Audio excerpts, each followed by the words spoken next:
ప్రియ శ్రోతలు, మీ బైబిళ్ళు తెరవండి.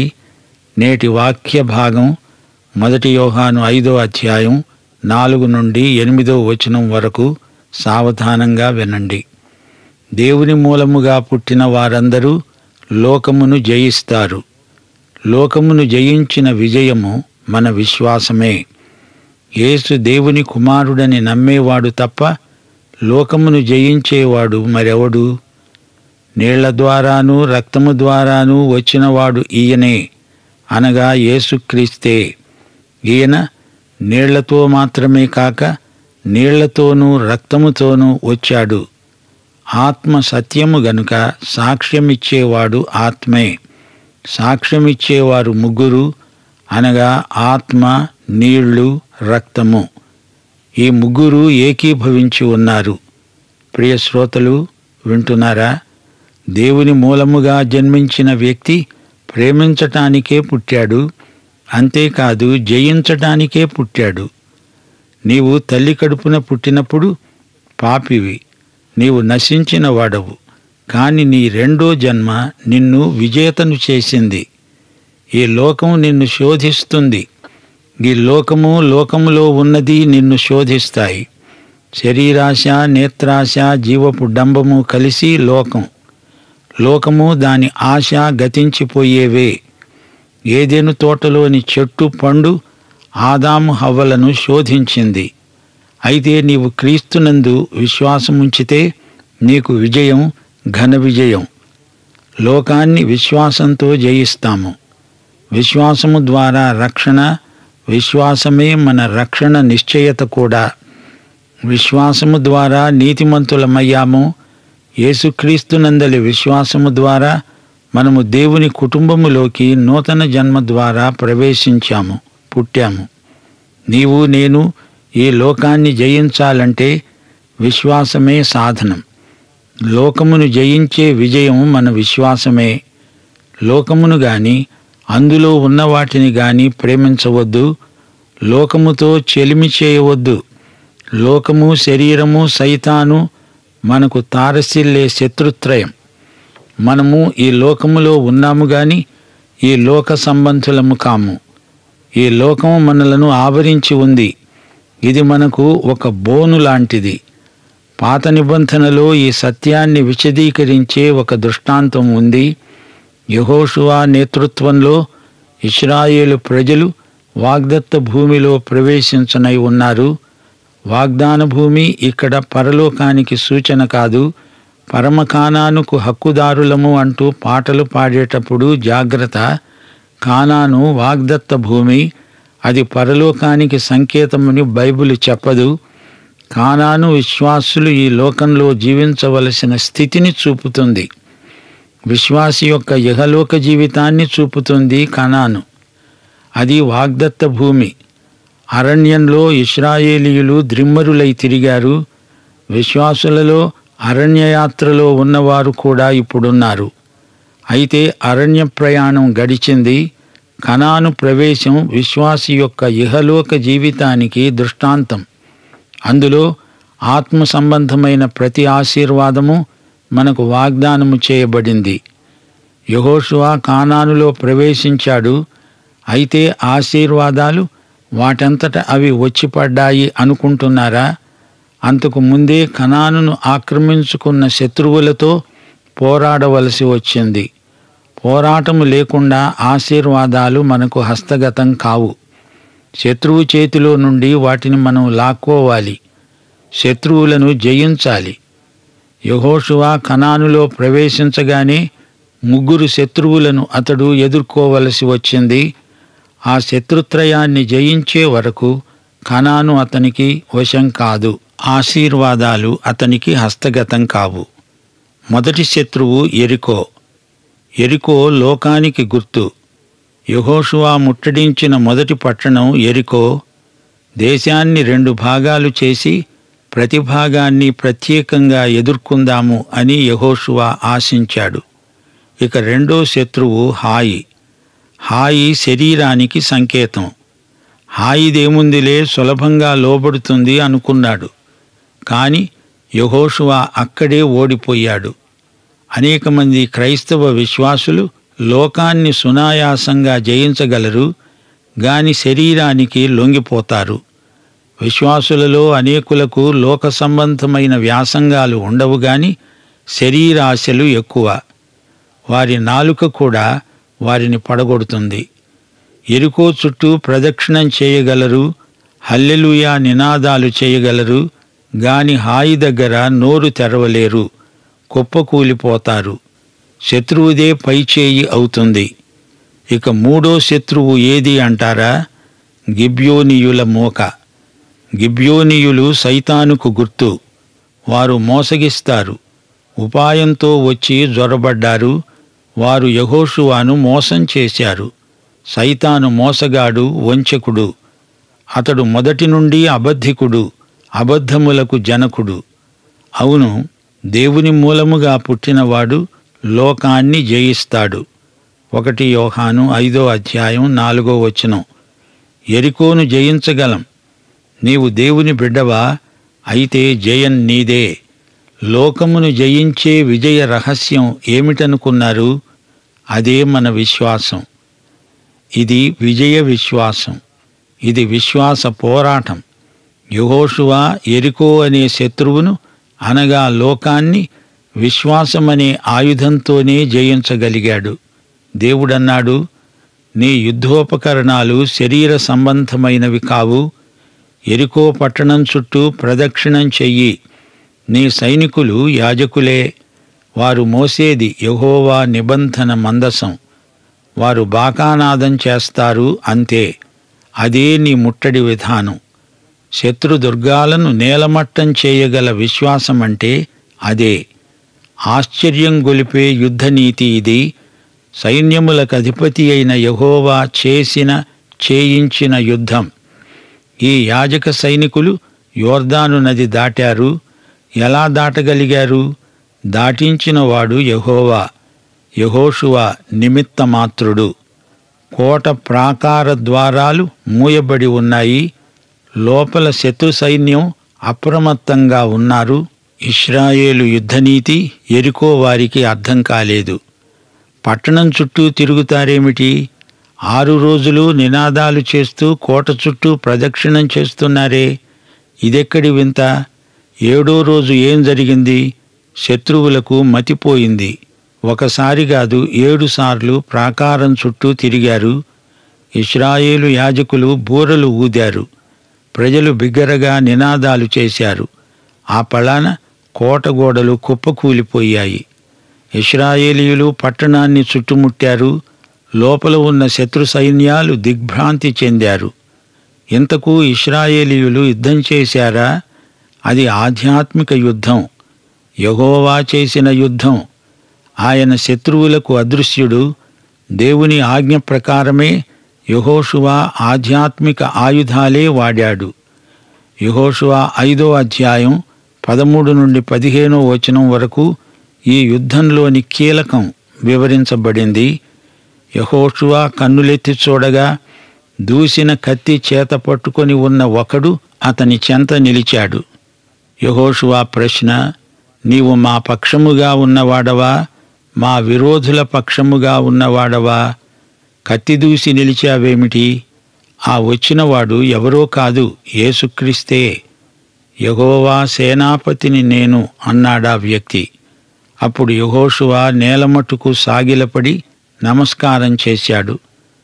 అనగా ఆయన అంటున్నాడు, ఇదిగో యెహోషువ, నీవు చెయ్యబోయేది ఆధ్యాత్మిక యుద్ధం. నీవు నిలిచి ఉన్న ఈ స్థలం పరిశుద్ధమైనది. నీ పాదరక్షలను తీసెయ్యి. దేవసేనాపతి చెప్పినట్లే యెహోషువ చేశాడు. దేవసేనాపతి ఎదుట యెహోషువ ఒక సైనికుడు మాత్రమే. సేనాపతి ఏది చెప్తే సైనికుడు అలాగే చెయ్యాలి. యెహోషువ విధేయతే విజయం, అతని విశ్వాసమే విజయం. హెబ్రీ పత్రిక 11:30 అంటోంది, విశ్వాసమును బట్టి 7 దినముల వరకు ప్రదక్షిణము చేయబడిన తరువాత యెరికో గోడలు కూలాయి. ఇది విశ్వాసం. లోకమును జయించే విజయం మన విశ్వాసమే. ప్రియ శ్రోతలు, ఇందులో ఈ రోజున మనకు ఒక గొప్ప సత్యపాఠం ఉంది. లోకాన్ని జయించాలంటే శరీర సంబంధమైన యుద్ధోపకరణాలు పనిచెయ్యవు. లోకాన్ని మరమ్మతు చేసే ప్రయత్నం మంచిదే కాని అది చాలదు. కొలనులో చేపలు పట్టే పని దైవ సేవకులది. కొలనును శుభ్రం చేసినంత మాత్రాన ఏమైంది? ఏ పని ఎవరు చెయ్యాలో దేవుడే నిర్ణయించాడు. దేవుని వాక్యపు విత్తనాలు చల్లే కాలమిది. దేవునికి స్తోత్రం. యెహోషువ చేతిలో సైన్యం ఉంది, కాని అతడు దానిని వాడకూడదు. విశ్వాసమే యెహోషువ ప్రయోగించాల్సిన సాధనం. యెహోషువ ప్రయోగించాల్సింది విశ్వాసం. యెహోవా దేవుని ముందు సాష్టాంగపడ్డాడు. యెరికో గోడలు కూలిపడ్డాయి.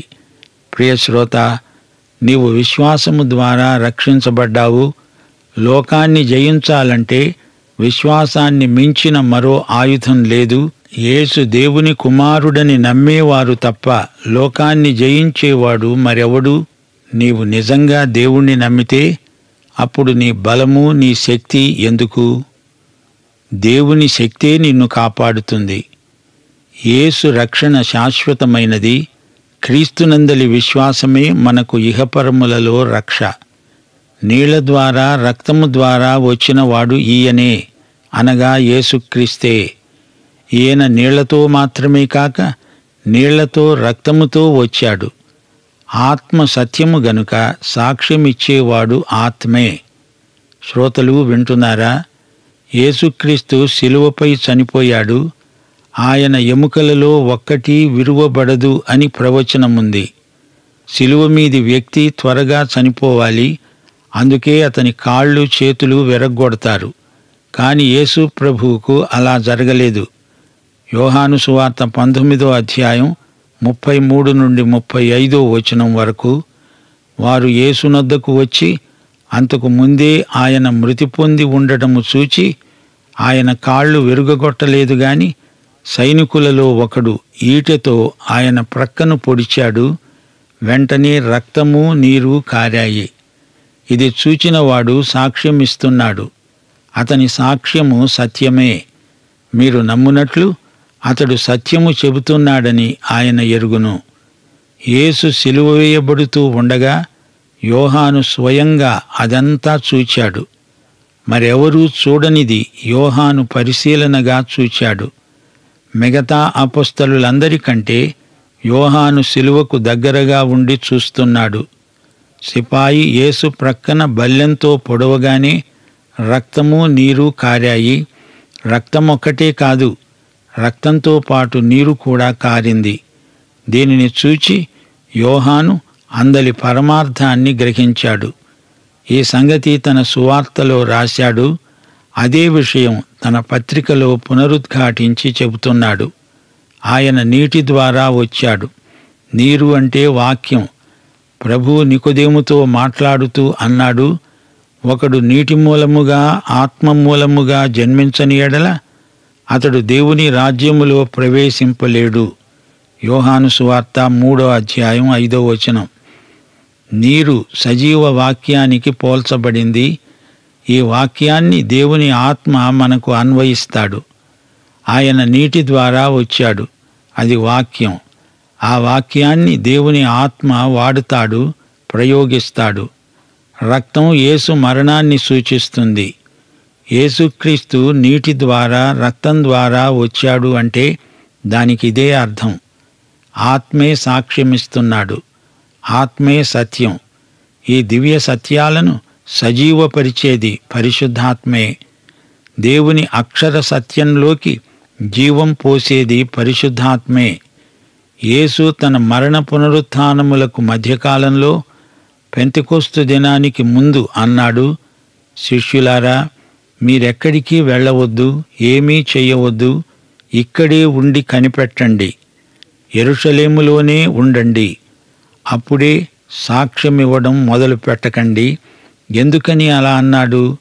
పరిశుద్ధాత్మ వారి మీదికి రాకముందు వారు సాక్ష్యం ఇవ్వలేరు. ఎవరైనా రక్షణ పొందాలంటే యేసు మరణాన్ని గుర్తించాలి. అంతేకాదు, ఆ వ్యక్తి హృదయంలో పరిశుద్ధాత్మ పనిచెయ్యాలి. యేసు రక్తాన్ని ఇప్పుడు మన జీవితాలలోకి రప్పించేవాడు పరిశుద్ధాత్మే. ఈ విధంగా పరిశుద్ధాత్మ దేవుని వాక్యాన్ని తీసుకొని యేసుక్రీస్తు రక్తాన్ని మన హృదయాలకు అన్వయిస్తాడు. అదే మన అనుభవం. యేసుక్రీస్తు మన పాపాల నిమిత్తమై చనిపోయాడు. దేవుని ఆత్మ ఆ సంఘటనను మన జీవితాలకు అన్వయిస్తాడు. యేసు మరణాన్ని, యేసు పునరుత్థానాన్ని మన ఆత్మలకు వాస్తవం చేసి చరిత్రను అనుభవానికి అనువదించేవాడు దేవుని ఆత్మ, పరిశుద్ధాత్మ. పరిశుద్ధాత్మ, నీకు మా కృతజ్ఞతలు. 1 యోహాను 5:7 సాక్ష్యమిచ్చేవారు ముగ్గురు, అనగా ఆత్మ, నీరు, రక్తము. ఈ ముగ్గురు ఏకీభవించి ఉన్నారు. ఈ సాక్ష్యాల ఉద్దేశ్యమేమిటి? యేసుక్రీస్తు లోకరక్షకుడని, కల్వరి శిలువపై తన రక్తం కార్చాడని, మన పాపాలకు ఆయన గొప్ప వెల చెల్లించాడని ఈ 3 సాక్ష్యాలు ధృవపరుస్తున్నాయి. 3 సాక్ష్యాలు ఏకీభవిస్తున్నాయి. ఈ లోకంలో ఈ 3 సాక్ష్యాలు మనకు చాలు. పరిశుద్ధాత్మ దేవుని వాక్యములోని ప్రతి అక్షరములోని ప్రత్యక్షము మనకు అనుభూతిస్తాడు. పరిశుద్ధాత్మ మనలో ఉన్న సాక్షి. పరిశుద్ధాత్మ సాక్షిగా మానవుడు యేసుక్రీస్తునందు విశ్వాసముంచి తిరిగి జన్మిస్తాడు. రక్షణార్థమైన జ్ఞానం పొందగలడు. అందుకే మనం దేవుని వాక్యం ప్రకటించాలి. యేసు రక్తమే మనకు పాప విమోచనం. దేవుని వాక్యం మనల్ని, మన ప్రవర్తనను శుద్ధీకరిస్తుంది. యేసు రక్తం హృదయాన్ని కడిగితే దేవుని వాక్యం మన పాదాలను కడుగుతుంది. దేవుని వాక్యం సబ్బు లాంటిది. దేనిచేత మన నడతను శుద్ధిపరుచుకుంటామో దేవుని వాక్యమును బట్టి దానిని జాగ్రత్తగా చూసుకోవడము వల్లనే గదా. 119 కీర్తన 9 1 పేతురు 1:23 మీరు క్షయబీజము నుండి కాక శాశ్వతమగు జీవము గల దేవుని వాక్యమూలముగా అక్షయ బీజము నుండి పుట్టింపబడిన వారు. మీరు సత్యమునకు విధేయులై మీ మనస్సులను పవిత్రపరచుకొనండి. ఇదే దేవుని వాక్యం. యేసుక్రీస్తు మన పాపముల కొరకై తన రక్తం కార్చాడు. ఆయన మరణం మన పాపాలకు శాంతికరం, ప్రాయశ్చిత్తం. ఆయన పునరుత్థానమే మన నీతికి ఆధారం. నీవు రక్షించబడిన విశ్వాసివే అయినా నీ అనుదిన ప్రవర్తనను దేవుని వాక్యం శుద్ధి చేస్తుంది, నిన్ను శుచిగా ఉంచుతుంది. శ్రోతలు జ్ఞాపకం ఉంచుకోండి, ఈ లోకంలో దేవుడు మనకు 3 సాక్షులనిచ్చాడు: నీరు, దేవుని ఆత్మ, యేసు రక్తం. ఇది సాక్షిత్రయం. వాక్య జలమును పరిశుద్ధాత్మ వాడుకుంటాడు. యేసు రక్తాన్ని మనకు అన్వయిస్తాడు. అది మనకు రక్షణ. ఈ 3 సాక్షులు ఏకీభవించారంటే అది మన అనుభవానికి ఎంతో బలం. నీవు రక్షించబడమే కాదు, నీ రక్షణ కొనసాగటంలో కూడా ఈ 3 సాక్షుల ప్రమేయం ఎంతో ఉంది. ఆత్మ, నీరు, రక్తం. యేసే రక్షకుడని, ఆయనే దేవుని కుమారుడని 3 సాక్ష్యాలున్నాయి. దేవుని ఆత్మ యేసుక్రీస్తు యొక్క మరణ పునరుత్థానములను సూచించే నీటి బాప్తిస్మం, ప్రభురాత్రి భోజనం, మనకు జ్ఞాపకం చేసే కల్వరి శిలువ రక్తం, మనకు అనుగ్రహించబడిన 3 సాక్ష్యాలను యోహాను తన పత్రికలో వివరంగా చూపుతున్నాడు. నీరు, రక్తం. ఈ పాఠంలో మనం మరచిపోలేని ఈ 2 ముఖ్యాంశాలు. నీరు యేసు బాప్తిస్మమును చూపితే, రక్తం యేసు శిలువను మనకు స్ఫురణకు తెస్తుంది. యోహాను ఈ వివరణలో గ్నోస్తిక వేదాంతాన్ని పూర్తిగా ఖండించాడు. వీరు యేసు అవతారాన్ని అంగీకరించరు. యేసు బాప్తిస్మమప్పుడు దేవుడని, శిలువవేత సమయంలో మనిషే అని విపరీత సిద్ధాంతాలను గ్నోస్తిక వేదాంతులు ప్రచారం చేస్తుంటే యోహాను వారికి జవాబుగా ఈ పత్రిక రాయవలసి వచ్చింది. యోహాను పత్రిక యేసు యొక్క విమోచనాత్మక కృపను మనకు ప్రత్యక్షం చేస్తుంది. పాఠం ఇంతటితో సమాప్తం. ప్రభు అయిన యేసుక్రీస్తు వారి దివ్యకృప, తండ్రి అయిన దేవుని పరమప్రేమ, పరిశుద్ధాత్మ యొక్క అన్యోన్య సహవాసము, సమాధానము మనకందరికీ నిత్యత్వము పర్యంతము తోడై ఉండునుగాక. ఆమేన్.